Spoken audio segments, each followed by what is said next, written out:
اور جب مریم کے بیٹے عیسیٰ کا حال بیان کیا گیا تو تمہاری قوم کے لوگ اس سے چلا اٹھے اور کہنے لگے کہ بھلا ہمارے معبود اچھے ہیں یا وہ یعنی عیسیٰ؟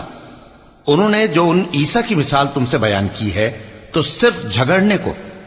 حقیقت یہ ہے کہ یہ لوگ ہیں ہی جھگڑالو۔ وہ تو ہمارے ایسے بندے تھے جن پر ہم نے فضل کیا اور بنی اسرائیل کے لیے ان کو اپنی قدرت کا نمونہ بنا دیا، اور اگر ہم چاہتے تو تم میں سے فرشتے بنا دیتے جو تمہاری جگہ زمین میں رہتے، اور وہ یعنی عیسیٰ قیامت کی نشانی ہے۔ تو کہہ دو کہ لوگوں اس میں شک نہ کرو اور میرے پیچھے چلو، یہی سیدھا رستہ ہے، اور کہیں شیطان تم کو اس سے روک نہ دے، وہ تو تمہارا علانیہ دشمن ہے۔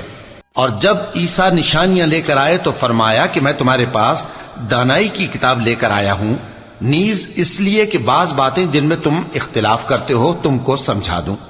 سو اللہ سے ڈرو اور میرا کہا مانو، کچھ شک نہیں کہ اللہ ہی میرا اور تمہارا پروردگار ہے، پس اسی کی عبادت کرو، یہی سیدھا رستہ ہے۔ پھر کتنے فرقے ان میں سے الگ الگ ہو گئے، سو جو لوگ ظالم ہیں ان کے لیے درد دینے والے دن کے عذاب سے خرابی ہے۔ یہ صرف اس بات کے منتظر ہیں کہ قیامت ان پر ناگہاں آ موجود ہو اور ان کو خبر تک نہ ہو۔ جو آپس میں دوست ہیں اس روز ایک دوسرے کے دشمن ہوں گے، مگر پرہیزگار کہ وہ باہم دوست ہی رہیں گے۔ میرے بندو، آج تمہیں نہ کچھ خوف ہے اور نہ تم غمناک ہوگے۔